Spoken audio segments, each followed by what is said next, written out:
Good morning, everybody, and welcome into the half. You probably have already noticed that we are short one person from the half. Apparently, it's the quarter this time due to some unforeseen circumstances. You're going to have me soloing the half this morning. So, hopefully, you guys are fans of the Take Up because you're going to get Take Up Junior, Take Up Light this morning because it is just me, Eric Campbell, here to talk to you about all things apparel decoration and way beyond. So if you want to talk about anything in the apparel decoration space, in the embroidery space, and you have questions, comments, stuff you want to discuss, by all means, jump in live to the comments and you can derail the show. I will let you ask or talk about whatever you want to. But if not, I will go ahead and jump in and provide some commentary, some things that I'm thinking about this morning, and some things related also to the show that we just had over the Two Regular Guys. You guys know that usually it's me, myself, and Aaron Montgomery, and I'm the producer of Two Regular Guys, and he is one of the wonderful co-hosts. Well, we had an incredible day today on the Two Regular Guys. If you haven't had a chance to check it out, you weren't there for the live show. Go check it out on the replay. We had Joe Kramer, who is now recently of Amber Creative, and who did incredible work digitizing, developing techniques, stuff for Abercrombie and Fitch, among others. But that was the real big place that you may know that he worked for and did some incredible stuff with applique. So if you didn't check that out this morning, go check it on the replay. It's well worth it to listen in and see some of the samples that Joe put together. And this is not just because Joe and I agree on so many things that he could have been, teaching out of my playbook. Not just, but there's a lot of stuff he talked about, including how to increase perceived value, things that you can execute with your embroidery machines right here and right now, and things in that nature where it's like, what can we do to elevate what we do? Though we also talked pretty frankly about some of the things that are going on, where he's seeing high-end decoration to some degree get a little less bombastic, a little less layered. And I remember this distinctly. If you guys don't remember, kind of there is this entire kind of normcore period, this period where we didn't really do a lot of decoration, where everything looked like giveaway hats from the 90s, the dad hat revolution, where we had tiny images on the front of unstructured hats. That happened a few years ago. And previous to that, there's been another movement. I remember distinctly in my career a period of time where all of the decorations went to trying to show as little of the decoration as possible. So, funny enough, our high end clients, the only way to kind of get more juice out of each interaction with them was to sell them on higher end apparel, because our high end clients were actually looking for less decoration. We were doing tonal work, tone on tone, single color, small, low stitch counts. So, by the way, if you guys have ever wondered why someone like me might rail against the idea, kind of rage against this concept of 99 cents per stitch is the only way we get paid, I've lived through several iterations of the low decoration revolution where decorations were way smaller, were way less intricate, and literally stitch count was going to bankrupt you because the time you spent getting something on and off of the machine, steaming it, putting it in a box was taking longer than the stitch count times, the time of taking the stitch on the machines. And quite frankly, that is something you need to think about. There are times where those revolutions in style will come around and make what you do, at the very least, adding more labor into what you do, less less valuable. Whereas creative solutions to adding texture, creative solutions to using materials, and the ability to explain value to someone and help them get a solution is going to make you more valuable. So, like I always say, be a consultant, not a commodity, and understand that stitch count alone can't be everything you do. All right, but we've got a couple of folks who are tuning in, and I wanted to say hi to everybody. As you guys know, the half was our space to say hi to our community and discuss things and talk. So I'm going to say hi to folks and give some shout outs. First of all, we've got Lyndon, who was in early. Morning, guys, tuning in from North Carolina. Thank you for being here, Lyndon. Susan Kennedy saying, hi, all. Love these podcasts, helping me grow in the field.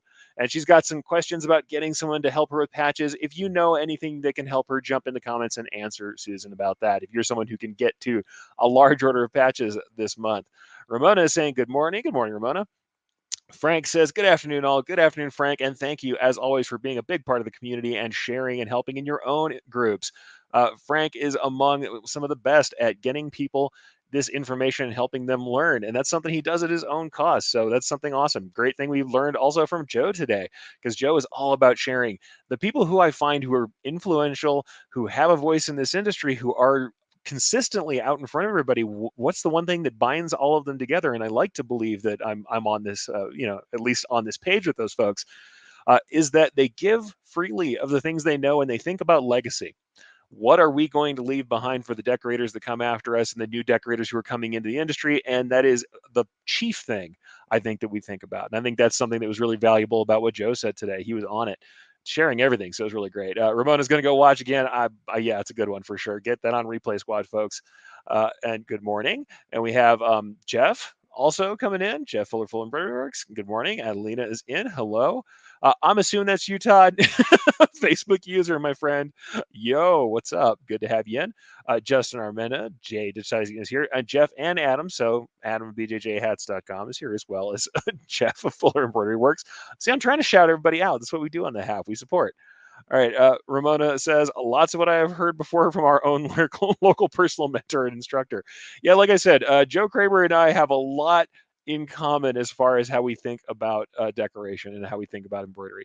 And I'll say this later on today on the Take Up, I'm going to talk about how I got my inspiration because very much like Joe today, I kind of started out my career entirely in the dark. I didn't come at this with, and honestly, not even with as much training kind of as Joe had. I came at this as somebody with a completely different degree, with just a desire to. In fact, I didn't have a degree at the time. Of course, I came in right out of school. Had a desire to do this work, and I had a desire to learn more and to control the embroidery machines. But I had to get my inspiration on the fly, and I'm going to talk about that on the Take Up today. Where did I go for inspiration? How did I get it? And a lot of my inspiration came from looking at retail sources in fashion, as well as just a host of other kind of needle arts. Like I said, consume broadly and create with focus means just that. I consumed a lot of embroidery and needle arts and fiber arts in the process of trying to find out how can I make embroidery, how can I make an image with thread, and all the different ways it can be done. And the cool thing in listening to Joe is that he specifically, that was his career, that was his job, was working on research and development for Abercrombie and Fitch and making new ways to create images out of thread, right? Making new ways to create those images and to make marks with thread in a way that was meaningful and valuable and had a lot of creative sense to it. So that was cool. Like I said, go back and check out, especially jump on Facebook, jump on YouTube, look up the Two Reeler Guys. Two Reeler Guys Talking Decoration Podcast. That is where you're going to find it. I should have a link handy, and I don't right now as I'm producing myself. But the truth of the matter is that was a great show from Joe, and I think Joe and I were already talking about it. We're probably going to have to do a Take Up episode with a special guest, or maybe we'll do a special off stream after hours kind of thing with Joe and me just nerding out on topics. We'll have to see how that goes. That's it's in the future. It might be on Two Reeler Guys, might be on my show, but for sure watch our channels and you will find more about it. But yeah, really cool stuff. And yeah, Ramona, I admit I was hard not to soapbox in the middle of that because all the stuff that Joe was talking about was like, you could have been out of my articles for the last 10 years. Stuff that I've been fighting for a long time, like those techniques, and also things like how to deal with cover-ups, how to do visible mending is a term that's out there now, and I think we can actually use embroidery for that in a way that opens up new avenues for the people who are contra fast fashion, who don't want to do the fast fashion thing. There's a lot that we can do, and it's really pretty interesting stuff. All right, so Bill says, good 2RG. Glad to hear that, Bill. Thank you for listening in. Yep, Moss and Santa Fe, good morning. Happy to have you in as well. Barb's coming in. Hi, Barb. Happy to have you in. Another Barbara from Oregon. So we got Minnesota, we got Oregon, we got the Barbers in force. Thank you. Good morning. Happy to have you in here. Sheila is in. Hi, Sheila. Mike, of course, our friend in Canada. Hey, Mike. Happy to have you in. And yeah, Ramona says it. Yep, that would be awesome. Love the after hours idea. I'll get with Joe. Like I said, I think Joe and I are probably going to do a show. We've been wanting to, and I've talked with Joe before. He's an awesome guy, so I really have enjoyed that. And Susan says Joe was very informative this morning. So yeah, if I have not sold you on the Two Reeler Guys this morning already, everybody else who has already listened to it will sell you on it. Go check them out, and by all means, I think it's worth doing. If I have some takeaways to give you out of that, and I think this is something that's worthwhile doing for this show, some takeaways out of what he said were certainly these. And like I said, these are things, if you've listened to my shows, you already know.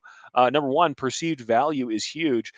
If your client, if the person to whom you are selling apparel believes that what you have, what you are bringing to them is of more value than someone else's, they are willing to pay more for it. And that can be done without a tremendous amount of material outlay, or at the very least, it doesn't just take stitches. It doesn't just take more materials or higher quality items to get more out of a client. If you bring value to them that they can perceive, they are going to be able to and be willing to reward you with higher prices for the garments, with more repeat work. And I've found that in my career, being able to provide creative solutions, and to honestly, for the people who just want to be the person with the cool gear, I can't tell you how many times I've had a company who says, I don't want to have the same uniform apparel that everybody else has. I want something that my employees enjoy, or I want to project to the people who see my employees an air of cool, an air of being with it, an air of having something interesting, or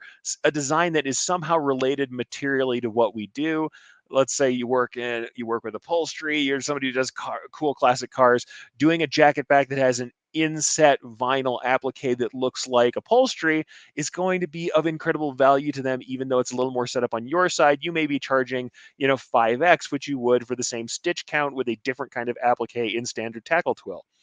There is something to be said for these creative solutions that appeal to people's culture, that have novelty to them. And by the way, I say this all the time, novelty will drive people to buy. They won't always buy the novel idea, but even if they just see you creating novel, interesting treatments, they see you as a creative person. The funny thing is that they will then come and hand you your dead bog standard regular polyester embroidery left chest to do, because you're the creative person who can do it right, even though they look at the crazy creative thing you do and then they come in and order a normal thing because that's what they want.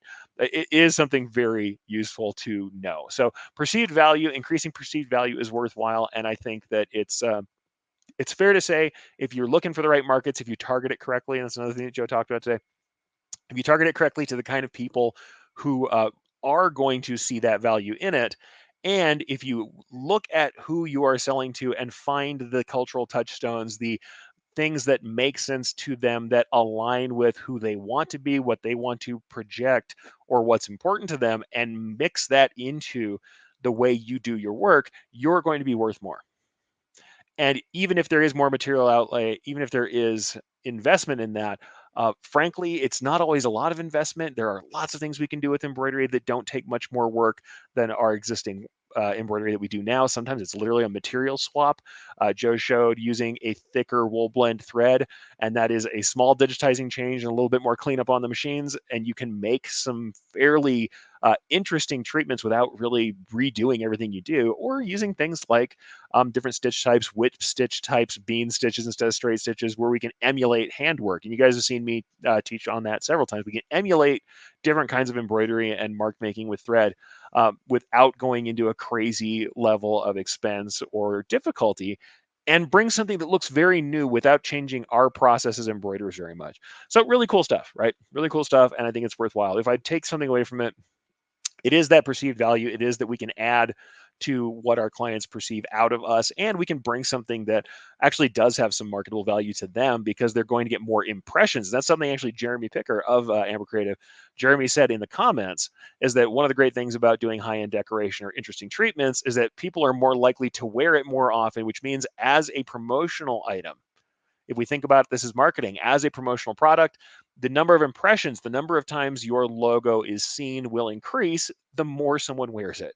So if instead of making something bog standard, we make something that's interesting, or better yet, if it's novel enough that the person who is wearing this garment, who owns this garment, voluntarily wants to show people how cool it is or show people the interesting feature you've built in, when you make that kind of garment, people will absolutely look to show that to someone. When they show that off, they have a pride as someone who not only owns the cool object, but can show something to someone else that they've never seen. And that pride of showing the novelty, the desire to be the cool person who has the cool thing, which all of us kind of have, leads them to increase the number of impressions, to have your logo in front of them, and also as a decorator to recommend you for that work if you have something attached to it. So also one of the great things you can do when you're doing cool pieces like that, to if you're doing something for a local client who will let you do it, if they allow you to put your own branding or tagging in a piece, that is incredible. Sometimes, especially on the higher end stuff, it can be a real benefit to provide your own contact information as a decorator too. Not everybody loves that. That can be a controversial topic. I have at times had the luck of being able to hang tag a garment with the decorator information, even though it was a second tier, it was disconnected from me by my client then selling or using it with someone else. If they were doing a cool giveaway, they were doing something like that where they don't have the skin in the game. You sometimes can get that, especially if you provide a small discount. You can say, all right, I want to promote my business as well as a potential decorator, and some folks will let you do that. So it's an interesting thing to do. But it's all it's a holistic effort we make to kind of make this stuff happen. I'm actually going to bring up a comment that's great. Jeremy says the right design, product, and decoration makes that perfect garment. And here's the thing I've said a million times over. Uh, what I also want to stress with this, because embroiderers, we have a bad habit. We get something digitized once, especially embroiderers who don't digitize. I think it's a little more simple to do this, but all of us, because we're busy and we don't want to limit our exposure, we will make a design once and then put it on everything. People are always asking me, how do I design something so that I can put on a hat and a shirt and a bag and everything else? And I'm like, you can do that. And that's a great concept to make things easy, and business to business, it happens all the time. But what I always tell people is coordinate, don't replicate. If you look at uniforms from, a really higher end kind of retail experience, or if you look at, honestly, you look at retail stores, you look at retail brands, even brands that we know and love, and one of the ones I love to talk about is like sports, or hey, you go look at like DC apparel, you look at streetwear, you look at whatever it is, skatewear, whatever it is, they may have a logo. Like I've given the example with DC before, where they've got the big DC logo, everybody knows what it looks like, but it's not executed in the same colors, in the same shape and size on every hat, on every garment. They use different materials, they use different colors, and they maintain branding. So it is certainly throughout, we can tell what it is. It's identifiable. Luckily, they have a great outline on their logo, so you can see it from a silhouette and you know what it is. But they have coordination. The hat is not exactly the same logo that's on the left chest. I can imagine if someone's coming up to you, they're working for whatever company they're working for, and they have the exact same logo on the left chest and the hat. These things are now really not doing different jobs. They're not interesting in and of themselves.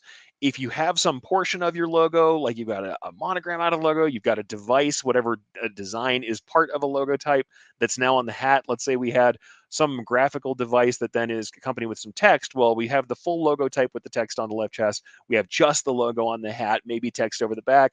Now we have a coordinated set and an outfit that allows us not only to upsell, because we can upsell the entire outfit as a collection, but it gives you this kind of design feeling like someone has spent time to think of the holistic piece, and it's something that you can charge more for, and you can also provide to them as kind of like a style guide, style book.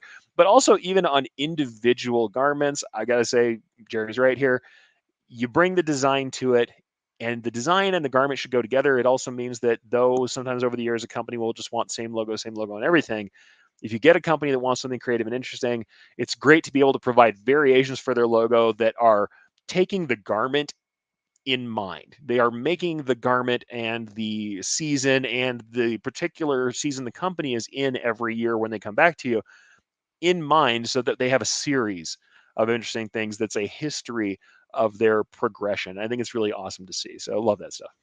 Love that stuff. All right, so and I don't know, this may be you who's out in Santa Fe. I hope so. She says, "Love seeing my embroidering folks around a small town. Makes me happy." To this day, and this is not me knocking my old company. You guys know that I worked at Black Duck. I will see Black Duck advertising stuff from a company that's still using my digitizing this many years down the road, and I still feel the same way. I still feel proud, and I go, "I did that piece. I did that piece." And certainly I've seen them doing lots of new companies and that I haven't done the digitizing for, but I've always loved, even to this point, I love when I see one of those pieces that still has legs under it. And what, by the way, whenever I talk about caring about the quality of what you do as a digitizer or embroiderer, one of the reasons I do that is because I know from my own experience, sometimes people wear stuff for 20 years. I mean, a piece of outerwear may be in someone's closet for 20 years. And funny enough, they may then donate it and it comes back as thrift when that era of garments is popular again, and then that thing gets a life of 40 years, or your file may be around for the next several decades. You never know, because I have also told you guys, when I originally started digitizing, some of the files I had were hand punched individual stitch by stitch files from years ago at that point already, from a decade before I started, and now I'm 20 plus years out from there. If you think people aren't sometimes running files that have been translated repeatedly for 30 years, or more, you're wrong. They have been. So you never know when your stuff's going to live beyond you. So I love that stuff. All right. Ramona always says, I tell people to look at how many different variations of logos that Coke has. It's not the same on everything. No, it's not. And same thing, sports teams. Sports teams have a mascot. They have a style guide. They have a set of colors, and the colors will be pretty, unified, and they will stick to those Pantone colors. but they color block their garments differently. They change up the way they execute things. They come up with new type combinations, or they have a new font they will add to things, and they will change it up over the years.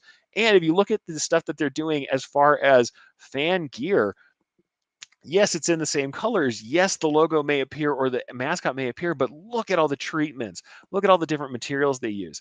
Look at the various ways that they execute it, the different positions on the garments that they use. It's not the same thing every time. They're absolutely doing the most work in organizing the thing. They're not redesigning the mascot every time they go out. No, but they're thinking holistically about the garment and thinking about position. They're thinking about materials. They're thinking about what's current, and they're making versions on that speak to the audience they want to hit, right? They're speaking to the audience that they want to buy the garment that's involved, and that's what's happening in general. And then why do I look at retail? Why am I still always doing retail research when I want to get inspired? That's because the people out there have a vested interest in it. And if you heard the show this morning with Joe, Abercrombie and Fitch at that time, so these are in dollars that are worth a lot more than today's dollars, especially right now. At that time, they set up a $4 million research department from scratch just to come up with new treatments and ways to treat things, ways to do things. But like Joe said, and like I've been saying, at the end of the day, the things they came up with, though they're very creative and awesome, are not things that are beyond you in your own embroidery shop. Most of the things they're doing, there may be some specialty materials. Some stuff has to have a wash before it goes out the door, and that can be difficult for us in traditional decorated apparel, especially business to business. People don't always love a pre-wash garment, and we may not be set up to do pre-wash garments.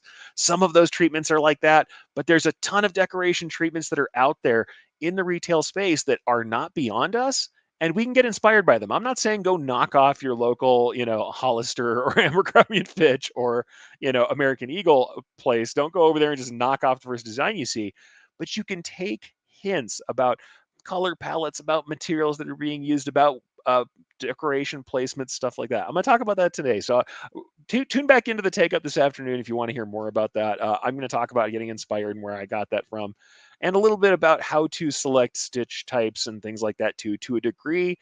I know I'll be treading over ground that I've trod before, but hey, when you're 120 episodes in, and when you lead this yourself from questions from new people coming into the industry all the time, you're going to trod the boards once or twice.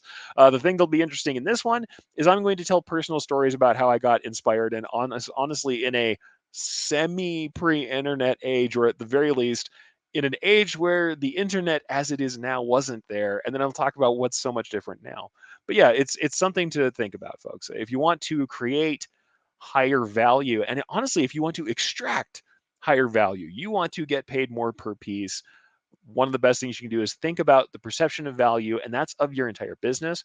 What is it that I'm providing to a customer that they will see as valuable? Because it can be things as ephemeras, as uh, or ephemeral, or as strange and outside of the box, and as immaterial as a good experience with you. If they like your personality, they like the way you address things, or things that are not related to the decoration, they like the ease of use, they appreciate the way you package things, they like the way you help them with events, maybe, or distribution. Those things can be a part of it. Heck, they can be the packaging. They might like the packaging, they might like the presentation. Those things can all be there. And we want to increase value with our decoration. The thing I'm going to tell you is, this is a great secret. Sometimes applique is faster than the embroidery process. Yes, there is still other processes that go into having it cut and placing it, but when we compare it to a really large tatami fill with 40 weight thread, obviously it's faster to throw down a big applique. At least it has been in my studies, especially when you're getting down to understanding what you're doing and doing it quickly. Applique can save you money and time. Funny enough, it can. Most certainly, things like thicker threads, once you're tuned in and you know what you're doing with them, of course, if you reduce the density massively, you have, a third of the stitches, then your stitch count is lower, but your garment looks better. It's incredible. It's incredible what you can get done. But we have a couple other good comments here. I want to grab some comments. I know I talk real fast and get right at it, and I will fill up this 30 minutes quickly. But let me grab a couple more comments before we kind of get toward the last section of the half. It's harder to cut myself off, but we will still keep that 30-minute timer running here. A couple things that we have here. First, Adelina says, I drive my husband crazy with I did that logo. Even today, where I am not digitizing commercially on a daily basis, I'm working here at Brilliance, developing assets for you folks, and honestly doing a lot of e-commerce and other things that I learned to do over the years. Um, I still see things that I do, and I still have seen lots of pieces that I've digitized, either that I digitized before or that I are still literally being used for my files, and I still do that.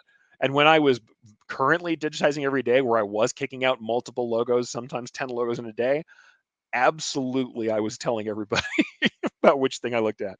The worst thing is I was constantly looking to see if my department had executed it well or how it was holding up with wear, which is not great because then you're staring at people. Same thing as getting inspired by other people's garments. Be careful where you're staring and for how long. They don't know it's the clothes. Just gonna say. And from a 6'4" Eric, who's mildly imposing, I've heard in person. Um, Maybe staring at people randomly in a crowd is not the best thing I can be doing. It's a good thing I usually look pretty happy. All right, Jeremy says, I like to say creativity is the gateway to opportunity. You have to figure out a way to use what you have to capture new client types or decoration output. Eric gives so many ideas how to do this. Thank you, Jeremy. And honestly, so does Jeremy. You should go follow him. If you haven't seen any of the style guides from Amber, you are missing out. And honestly, heck, when Jeremy does partnerships, people should hire him. I know his business is full, his dance card's full right now, but the kind of crazy merch stuff he does is fantastic. You should go check it out. And Mike says, and by the way, Mike knows of what he speaks since he's done a lot of it. Applique is so rad, fast to cut, fast to sew, and in the eyes of many customers, it's the top of the mountain and therefore commands more value and price. Love that GM grows to great margin. Yes, I love applique. Haven't always had a chance to do as much of it as I would have loved to in my career, but when I did, the upside was always so great. Plus, I'm going to tell you the truth. There are some of the pieces that I've done in my career where applique just saved my life, right? One of the ones I think about, and I don't think I can grab it on screen fast enough to show you. I will try. I'll see if I can grab something on screen. There was a piece that I did for a local salsa company called Gilly Loco Salsa. And if I can grab it, I will certainly try and grab and put it on screen. Producing all by myself means this might not happen in like 2 minutes that I have left.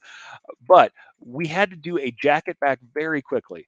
Very, very quickly. I mean, without a doubt, it was the fastest turnaround we had to do because we had to do massive number of jacket backs real fast for a high-end party once the corporate folks showed up. And actually, I do have the piece, so I'm going to see if I can add my screen, and I'll pull these up so you can see them live. So we will go ahead and share my screen, and we'll give you a little chance at this to see some of the stuff that I'm talking about.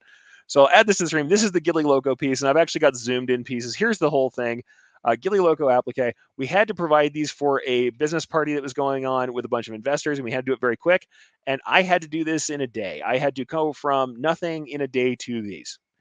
And how we did it, quite literally, the thing that made this piece go. Number one, I did something that I will tell you to never do. I started from my left chest logo. The left chest logo and the art they had was not vector art, as I recall, or at the very least, there was something wrong with the vector art because I couldn't just start from vector entirely. But I used pieces from my left chest logo and I blew it up to jacket back size. Yes, I know. Trust me, I'm a professional. I thought about what I was doing first and did some editing once I got there, and I tore out the original fill that was in here, but I didn't have time to be messing around with shading and playing around with everything.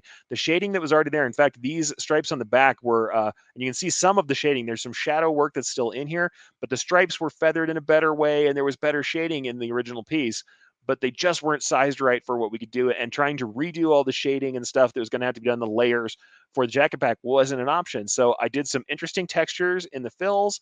I went ahead and redid the logo, the main logo type text as fill, a tight fill with a small satin border. We threw a standard backdrop of twill behind the Gilly Loco text, but here in the back, this is upholstery material that has a crocodile print. It's embossed, it has thickness, it has density. And what was interesting is when we did this piece, everybody loved it, but it had to be quick and dirty. And I'm going to tell you, the applique sold this. I didn't make this thing great. The applique made it great. The embroidery was fairly normal, but the applique brought an immense amount of color, texture and depth to the process. Applique can do a lot. Now, don't get me wrong, cutting this rubbery applique with a roller cutter was madness. It was horrible, but it's possible. So you can do a lot with what you have. And with that, folks, that's the half.